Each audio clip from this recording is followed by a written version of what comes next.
اپنے چیلوں کو جمع کیا، رو رہا ہے، ماتم کر رہا ہے، پیٹ رہا ہے۔ انہوں نے کہا چیلوں نے، گرو جی آپ کو ہوا کیا، کیوں ماتم کر رہے ہیں؟ اس نے کہا کہ آپ بتاؤں، آج وہ آ گیا جن کو ہم نے بڑی محنت کے ساتھ بت پرست بنایا، یہ انہیں بت شکن بنائے گا۔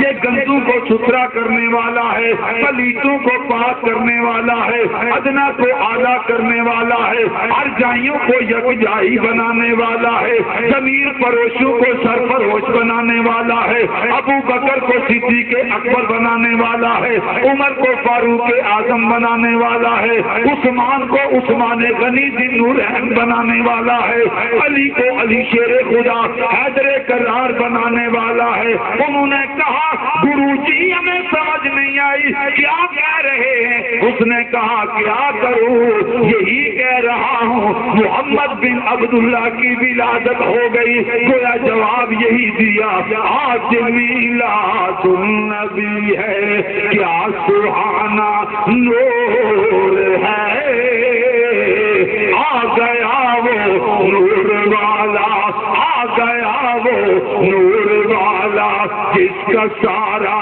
نور ہے۔ بس بات ختم کرتا ہوں۔ میں حضور کی والدہ کی بات کر رہا تھا کہ سب سے زیادہ اپنے بیٹے کو ماں جانتی ہے، لیکن مائی صاحبہ فرماتی ہے لما کان ولد رسول اللہ صلی اللہ علیہ وسلم کان مقبولا مدعونا مسرورا مختونا مغسولا طاہرا مطہرا معطرا کان ساجدا۔ یہ میلاد کا ترجمہ کرتا ہوں، اجازت چاہتا ہوں۔ حضور علیہ السلام کی والدہ فرماتی ہیں ذرا اپنی طرف بھی غور کریں، جب ہم پیدا ہوئے ہمارا کیا حال تھا، ہماری اولادیں پیدا ہوتی ہیں ان کا کیا حال ہوتا ہے، اور نبی کس شان سے تشریف لائے۔ مائی صاحبہ فرماتی ہیں کہ جب میرے لال کی ولادت باسعادت ہوئی، میں نے دیکھا تو حضور کی آنکھوں میں سرما پڑا ہوا، تیل لگا ہوا تھا، حضور کے ختنے، حضور کی ناف کٹی ہوئی تھی، حضور کے ختنے کیے ہوئے تھے، مغسولاً حضور غسل کر کے آئے ہیں جی، طاہراً حضور پاک تھے، مطہراً حضور دوسروں کو پاک کرنے والے تھے، معطراً خوشبوئیں مہک رہی تھی، کانا ساجدہ، اور آتے ہی اللہ کے حضور سر جھکا دیا۔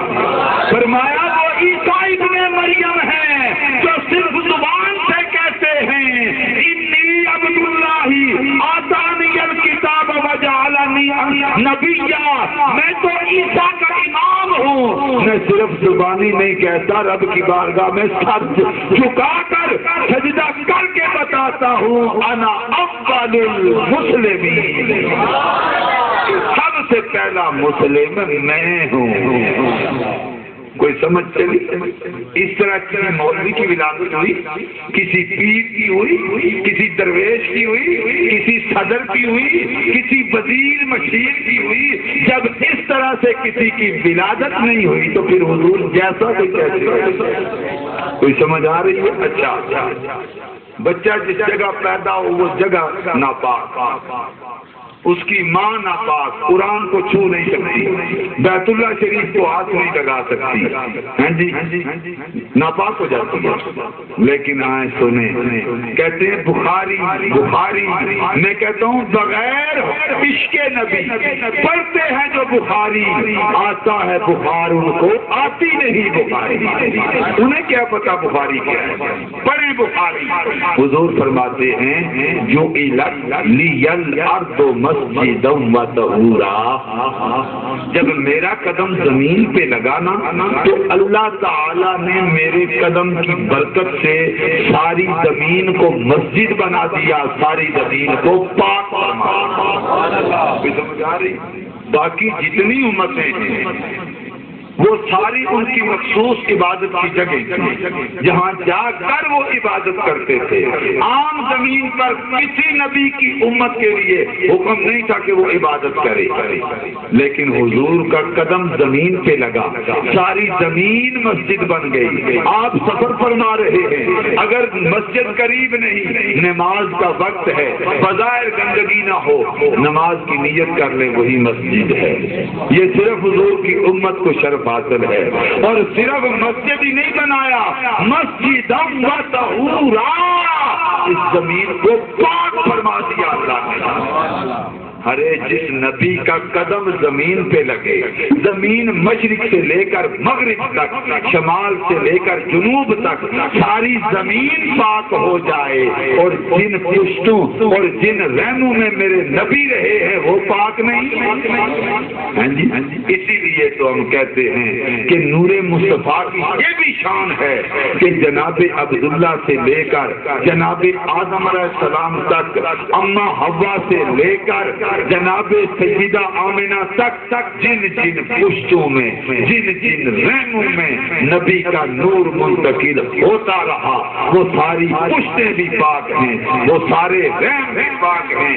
کوئی کتنا بڑا حضور کی محبت کا دعویٰ کرے، ان کی کتابوں میں یہ بات موجود ہے، یہ حضور کے والدین کو مسلمان نہیں کافر سمجھتے ہیں، لیکن یاد رکھو جو حضور کے والدین کی عزت نہیں کرتا اسے دین کے ساتھ کیا تعلق؟ ایک حافظ قرآن جو ہے اس کے والدین کو تو حشر کے میدان میں نورانی تاج پہنایا جائے گا، ایک حافظ قرآن باعمل جو ہے وہ جناب والا 20 آدمیوں کو جنت میں لے کر جائے گا، لیکن جو محافظ قرآن ہے وہ گناہگار امت کو کیوں نہیں جنت میں لے کر جائے گا؟ اور حضور کے والدین کو کتنی شان ملے گی؟ آپ خوش نصیب